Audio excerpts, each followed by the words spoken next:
আমার দুষ্টু মিষ্টি ভালোবাসার বন্ধুরা কেমন আছো সবাই? আশা করি অনেক অনেক ভালো আছো। আমি তোমাদের নীলু আপু চলে এসেছি নতুন গল্প নিয়ে। আজকের গল্পটি শুনলে তোমাদের দাঁড়িয়ে যাবে, তাই গল্পটি শোনার আগে অবশ্যই হেডফোন ব্যবহার করো। আমার লাইফের সবকিছুই মনে হয় সামান্য লেট। এই যেমন আমার ফ্রেন্ডসরা বই পড়ে ক্লাস 5 থেকে, আর আমার শুরু যখন আমি ক্লাস 10 এ পড়ি। আর পোলাপাইন সব ফিল্ম দেখে ক্লাস 5-6 থেকে। আমি কিনা দেখলাম যখন আমি ফার্স্ট ইয়ারে পড়ি, তাও আবার নানান কাহিনী কইরা। আমারে মন্টু কইল, দোস্ত একখান জিনিস দেখবি? কইলাম কি? কয় ফিল্ম। আমার তো শুই না, অবস্থা খারাপ। কই দেখমু? তোর বাসা কি খালি আছে? মন্টু কয় হ। কইলাম কেরা কেরা দেখবি?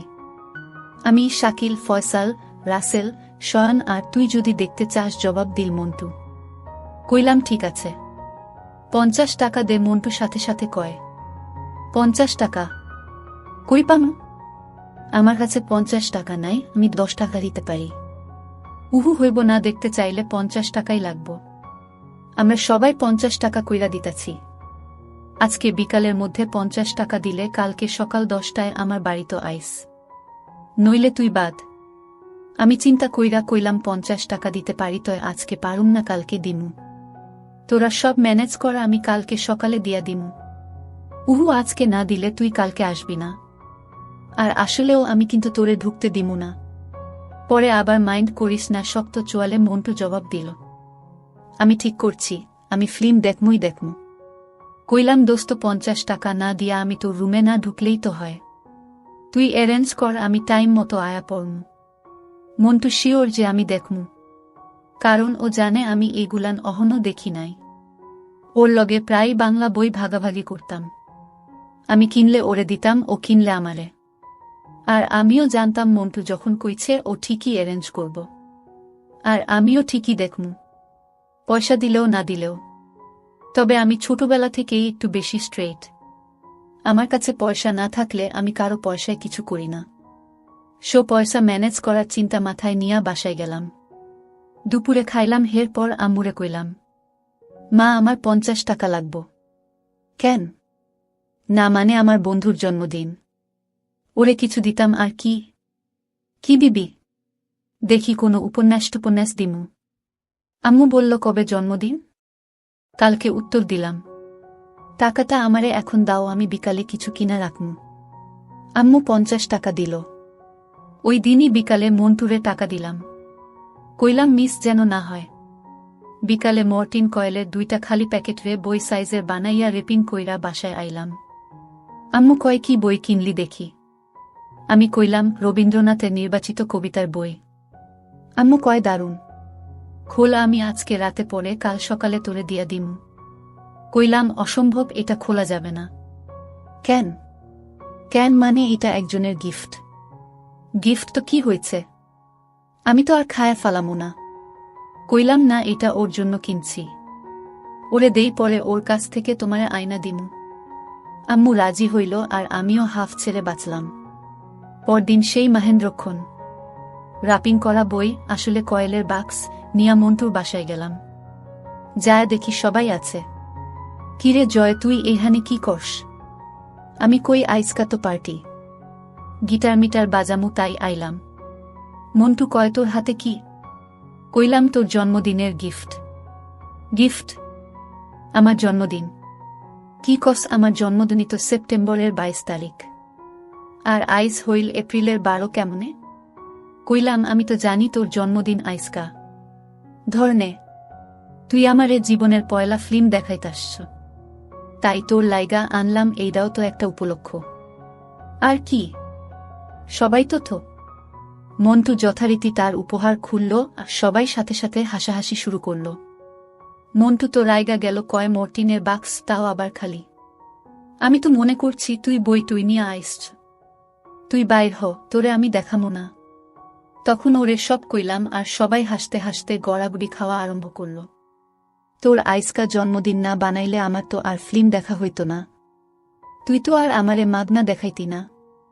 মন্টু কয়, আসলে আমি অ্যারেঞ্জ করছি ঠিকই, তয় টাকা তো তুই পুরোটা দিস। আমরা সবাই মাগনা দেখতাছি। মানে 50 টাকা দিয়া ভিসিআর আর টেপ ভাড়ায় আনছে, আর পুরা 50 টাকা আমার কাছ থাইকা নিচ্ছে, আবার হাসাহাসি। এইবার আমি ফান্দে কইলাম, প্রবলেম নাই, চালু করো। 21 ইঞ্চি কালার টিভি স্ক্রিনে আমার চোখের পর্দা আটকা গেল। একটা বিদেশি কন্যা গাড়ি থাইকা নাইমা দুলাইয়া দুলাইয়া হাইটটা একটা রুমে ঢুকতাছে। পেছনের অর্ধেক দেখা যায়, আমার চোখ আটকায়। রুমে 3টা পোলা, সবাই তখন চুপ কইরা টিভি দেখতাছে, ফিল্ম দেখতাছে। কন্যা এইবার পোলাগোলগে শুভচ্ছ বিনিময় টাইপ কথা শুরু করল।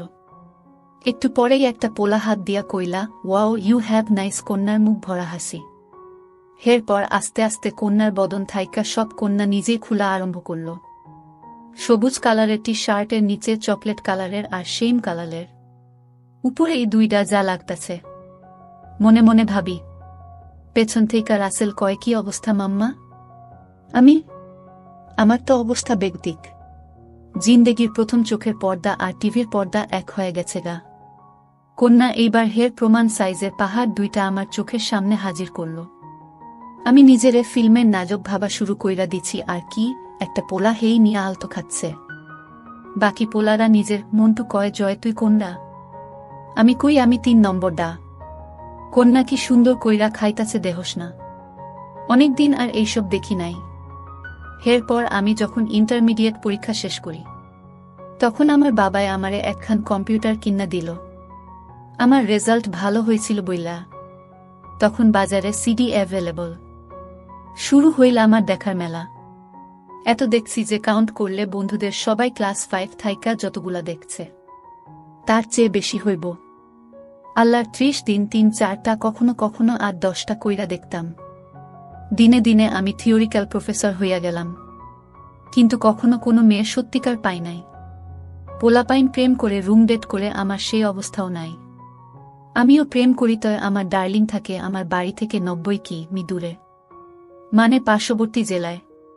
তার উপর আমার প্রেম ছিল আবার মহান প্রেম টাইপের, পবিত্র ভালোবাসা। আর কি, প্রেমের প্রথম 3 মাস আমি ডার্লিংয়ের হাতও ধরি নাই।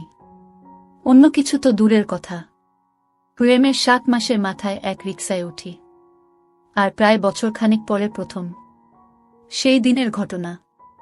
আমি সকালে ওর সাথে দেখা করব বলে আমার বাসা থেকে বাসে উঠি। আগের রাতে মোবাইলে ওরে অনেকবার বলছি যে জানু, কালকে তোমারে আমি আদর দিমু। ও কয়, তাইলে তোমার আসার দরকার নাই। আমি কইলাম, ঠিক আছে, তাইলে আমো না। এত কষ্ট কইরা তোমার সাথে দেখা করতে যাই, আর তুমি আমারে একটু ভালোবাস না। নানান অভিযোগ শেষে জানু রাজি হইল। মনে মনে প্রতিজ্ঞা করি, আইসকে একটা দিমুই দিমু। বাস চলতাছে, আমি বাসে বইসা বইসা ছক বানাইতাছি কেমনে কি করণ যায়। ওর সাথে দেখা মানে তো সেই রিক্সা ভ্রমণ। কেউ যদি দেখে, যদি মফস্বলের পাবলিক মাই শুরু করে। মনে মনে সামান্য ডরাইতাছিও, তবু ডিসিশন ইজ ফাইনাল।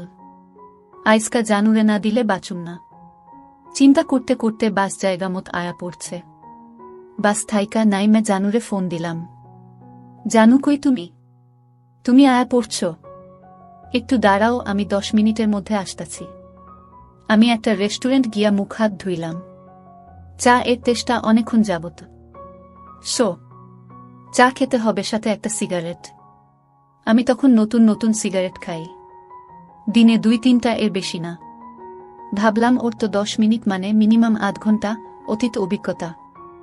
চা সিগারেট শেষ কইরা আবার মুখ ধুইলাম। ভালো করে কুলি করলাম যাতে মুখে সিগারেটের গন্ধ না থাকে পারে। এই অজুহাতে আমার আদর মিস হওয়ার চান্স যেন না পায়। পকেট থেকে একটা পোলো বাইর কইরা মুখে দিলাম। মিনিট 20 পর দেখি আমার ডার্লিং রে। দেখে আমি আনন্দিত হবার চেয়ে বিরক্তই বেশি হলাম, কারণ ওর সাথে করে ওর ছোট ভাইকে নিয়ে আসছে। মেজাজ ঠিক থাকে না। আমারও ঠিক নাই। কি হইছে? মুখটা কালা কেন? কই, এমনি। সাফায়েত কেমন আছো? ওর ছোট ভাইয়ের নাম সাফায়েত, ক্লাস 4-এ পড়ে। ভালো ভাইয়া, আপনি কেমন আছেন? ভালো। বাসায় চলেন। না, আজকে যাব না, অন্যদিন একদিন যাব। সাফায়েত আর কোনো কথা বলে না। সাফা যেত, তুমি স্যারের বাসায় যাও, আমি 2 ঘন্টা পরে এসে তোমাকে নিয়ে যাব। সুমি সাফায়েতকে ওর স্যারের বাসা পর্যন্ত আদায় দিয়ে আসে। ও সুমিকে, সেইটা নিশ্চয়ই আপনারা বুঝে গেছেন। ওই আমার ডার্লিং, আমার জান। জয়, আসো। হঠাৎ মনটা ভালো হয়ে গেল। ভেবেছিলাম আজকেও কিছু হবে না। এইবার মনে জোর পাইলাম। আমি রিক্সা ডাকতেই ও আমাকে থামিয়ে দিল। আজকে আর রিক্সায় ঘুরব না। কেন? বাসায় চলে যাব, কাজ আছে। মানে কি? মানে সহজ, আমি আজকে তোমার সাথে বের হতে পারছি না। প্লিজ কিছু মনে করো না। আমি তো কি কয় মাইয়া, আমি 2 ঘন্টা বাস জার্নি কইরা আইলাম, আর হে কয় আইসকা সম্ভব না। আমি উল্টা দিকে হন্তন শুরু করলাম। উদ্দেশ্য বাস স্ট্যান্ড। কই যাও? কই যাই মানে? জায়গা। তোমার প্রবলেম, আমি আর থাইকা কি করুম? ঈশ্বর, কত উনারে এখনই ছাড়লে তো। আমি জিগাইলাম তোমার প্রবলেম কি? তুমি কইলা বাসায় চইলা যাবা। তো যাও, খাড়ায়া খাড়ায়া ঠ্যাং ব্যথা করনের কাম কি? আমার হাত ধরে বলো চল। জিগাইলাম কই? কই মানে আমার বাসায়। তোমার বাসায়? আমারে কি পাগলা কুত্তায় কামড়াইছে? অহন তোমার বাসায় যাই আর তোমার বাপের প্যাদানি খাই, আর কি। তোমার বাপ কিন্তু আমারেও চেনে, আমার বাপেরও চেনে। পরে আমার বাপের কাছে বিচার দিব। আপনার ছেলেকে দেখলাম আমাদের এলাকায়। তাছাড়া উনি আমাকে অনেক ভালো ছেলে জানে, তার সামনে আমি পড়তে পারমু না। পরে তোমার আমার বিয়াটা আর হইব না। আমার হবুর শ্বশুরের সাথে আমার আগে থেকে পরিচয় ছিল, যখন সরকারি কর্মচারী হিসেবে আমাদের জেলাতেই ছিলেন। এখন পাশের জেলায় কর্মরত, ট্রান্সফারের পর জানুরা আমাদের জেলায় থাকাকালীন আমার সাথে পরিচয় হয়। সেই সুবাদে এক সময় প্রেম। সেই প্রেমের শুরুটাও একটা ইতিহাস, পরে বলবো। আমি ওর হাত থেকে আমার হাত সরাইয়া নিয়া বললাম, জানো তোমার প্রবলেম, তুমি বাসায় যাও। আমি জানতাম আজকে তুমি একটা না একটা প্রবলেম ক্রিয়েট করবা। আমার যা বুঝার আমি বুঝা গেছি। কি বুঝছো? কি বুঝছো তুমি? এই যে আমি তোমারে আইচকা চাইছি, আর তুমি বাহান্না বানাইলা। তুমি ছাতা বুঝছো? ঝটপট উত্তর। চল আমার সাথে। কোথায়? আরে বললাম না, আমার বাসায়। তোমার বাসায় কেউ নাই? আমার চিন্তিত প্রশ্ন। না, নাই। এইবার খুশি? চল। সত্যি কেউ নাই? আরে বাবা, নাই নাই নাই। তাড়াতাড়ি চল, নইলে সাফায়েত চলে আসবে। ওরে 2 ঘন্টা পড়ালে স্যার, এরপর ও বাসায় চলে আসবে। তোমার আম্মু? আম্মু নানি বাড়ি গেছে, আসবে সন্ধ্যায়। আর আব্বু তো অফিসের কাজে ঢাকায়। আমারে আর পায় কে? আমি ওর হাত ধরে ওদের বাসায় রওনা দিলাম। ঘড়িতে সময় দেখে নিলাম 2:30 বাজে, মানে অলরেডি 15 মিনিট টাইম লস। সাফায়েতের 2 ঘন্টা শেষ হতে আরও 1 ঘন্টা 45 মিনিট বাকি, আর সন্ধ্যা হতে হতে আরও প্রায় 3 ঘন্টা। মনে মনে ভাবি অনেক টাইম আছে। এই ভর দুপুর বেলায় পেটের মধ্যে চুচু শুরু হয়ে গেছে। এখন খাবারের চিন্তা করাটা বড় ধরনের বোকামি হয়ে যাবে। ভাবতে ভাবতেও মুখ ফসকে বলে ফেললাম, এই তুমি কি খাইছ? আমার মনে হয় কিছু খাওয়া উচিত। চল কোনো রেস্টুরেন্টে যাই। না বাবা, আমি তোমার সাথে এখানে কোনো রেস্টুরেন্টে যাইতে পারবো না। এখানকার সবাই আমারে চেনে, পরে আব্বুকে বলে দিতে পারে। তুমি যাও। না না, তোমারও যাওয়ার দরকার নাই। কেন? কেন মানে কি? একদিন না খাইলে কি হয়? আর আমার বাসায় কি খাবার দাবার কিছু নাই? চল বাসায় যে খেও। আমি শয়তানি হাসি দিয়া কইলাম, আইসকা আমার জন্য তো স্পেশাল খাবার, তাই না? স্পেশাল খাবার মানে সহজ। আজকে আমি খামু। আর আর আর কি? তুমি কি শয়তানি করবা আমার সাথে? জিনা, আমি তোমার মতো না। কথা বলতে বলতে বাসার সামনে চলে এসেছি। 3 তলা বাসার দোতলায় সুমিদের বাস। গেইটে দারোয়ান। আমি দারোয়ান রে পাত্তা না দিয়ে সুমির সাথে সাথে হাঁটতে লাগলাম। সুমি দারোয়ানকে বলল, লিয়াকত ভাই, আম্মা আইছে? না তো, আহে নাই। মোবাইলটা কানে নিয়ে দারোয়ানের সামনেই সুমি বলতে লাগল, আম্মু তুমি কখন আসবা? কি? এখনো রওনা দাও নাই? তাড়াতাড়ি আসো। না, আমার সমস্যা হচ্ছে না। জয় ভাইয়া আসছে। হ্যাঁ। কি বাসায় বসতে বলবো? ঠিক আছে, তুমি তাহলে তাড়াতাড়ি চলে আসো। রাখলাম, বাই। বলে আমার দিকে তাকিয়ে কয়ে, আসেন জয় ভাই, বাসায় আসেন। আমি সুমির পিছু পিছু হাঁটতে শুরু করলাম। আমার কেমন জানি ভয় ভয় লাগা শুরু করল। সোফায় গা এলিয়ে কইলাম, আবার কও তো। কি? ওই যে কইলা আসেন জয় ভাই। তুমি তোমার মায়ে আমার কথা কেন বললা? তোমার মা তো এখনই আয়া পড়ুক, তাছাড়া উনি তো আমারে চেনে না। ধুর বোকা, আমি কাউরে ফোন করি নাই। তাইলে? তাইলে আবার কি? দারোয়ানের সামনে দিয়া তুমি আমার বাসায় আসবা, দারোয়ান কি মনে করব? দারোয়ান যদি তোমার মারে কইয়া দেয়? বলবে না। ওই বেটা বেশি কথা কয় না। কিরম জানি, কারো সাথেই বেশি কথা কয় না। গুড। আসো, এইবার আমার কাছে আসো। জি না, আপনি আজকে আমার কাছ থেকে 10 হাত দূরে থাকবেন। চোখে দুষ্ট হাসির ঝিলিক। আমি ওর বাম হাত ধরে টান দিলাম আমার দিকে। টানটা একটু জোরে দেওয়ায় একেবারে আমার কোলের উপর এসে পড়ল। কি করো? সাহস বেশি হয়ে গেছে, তাই না? অনেক সাহস আমার, আর তোমার সাহসও তো বিদিক। তুমি কি আমারে যাই না শুই না আজকে আইতে কইছ? আমারও অনেকদিন থেকে ইচ্ছা আমার বাবুটাকে একটু। আমার তখন চরম অবস্থা, কিন্তু আমি স্বপ্নেও ভাবি নাই আমি ওকে আজ এভাবে পাব। সুমির চোখের দিকে তাকিয়ে তাকিয়ে কথাগুলি ভাবছি। কি হলো? তোমারে দেখি। কি দেখো? তোমারে এই রকম আমি আর কখনোই দেখি নাই। তুমি যে এত সুন্দর আমার চোখেই পড়ে নাই। তুমি এত সুন্দর কেন? থাক, আর পাম দেওন লাগবো না। মুখটা আমার মুখের কাছে এনে বলল, তুমি খাবে না? কথাটা আমার কানে ইলেকট্রিক শকের মতো লাগলো। এখনই খাবো। আমি ভেবেছি ওকে খাওয়ার কথা বলছে। আমি আমার চোখ বন্ধ করে ওর সন্ধান করতে লাগলাম। কি মশাই, তোমার মতলবটা কি? চোখ খুলে দেখি ও হাসছে। কি মতলব মানে? তুমি না খাইতে বললা। আমি ভাতও খাওয়ার কথা জিগাইছি। আমার তো ভাতের খিদা নাই।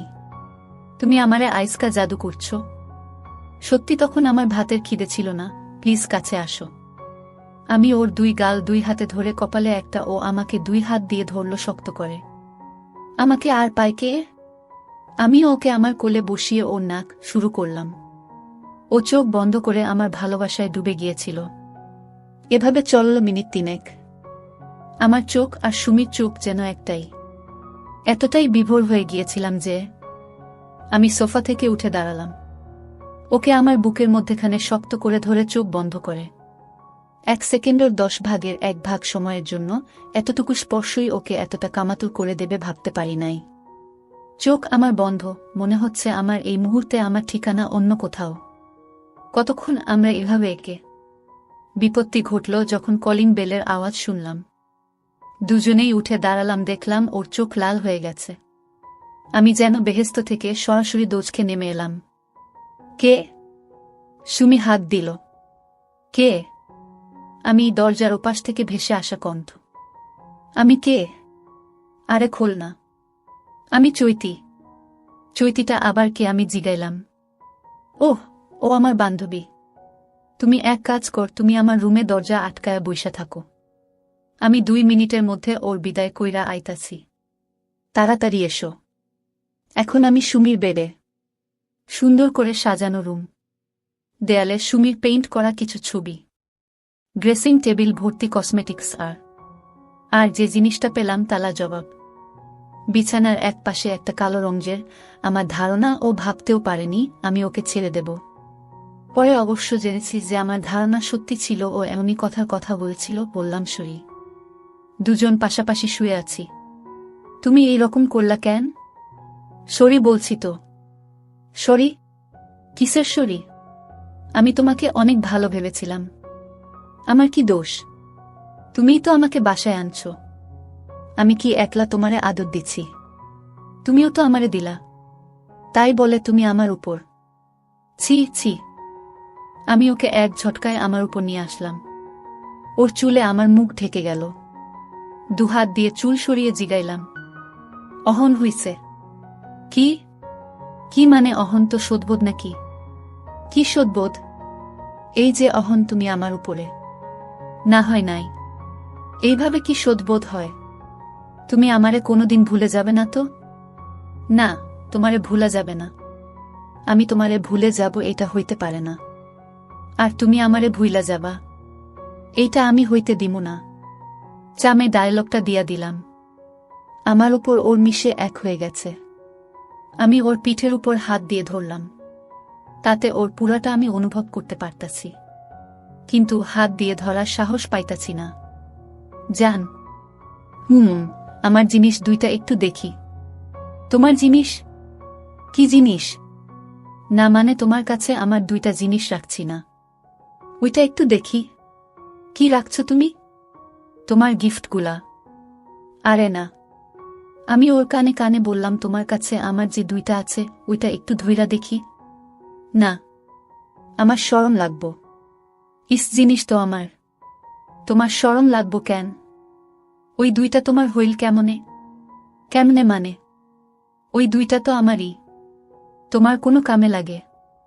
ওইগুলো দিয়া তোমার কোনো কাজ হয়? ভাত রানতে পারো, পড়তে পারো, লিখতে পারো, কোনো কামেই তো লাগে না। কামে লাগবো আমার আর আমার মাইয়ার।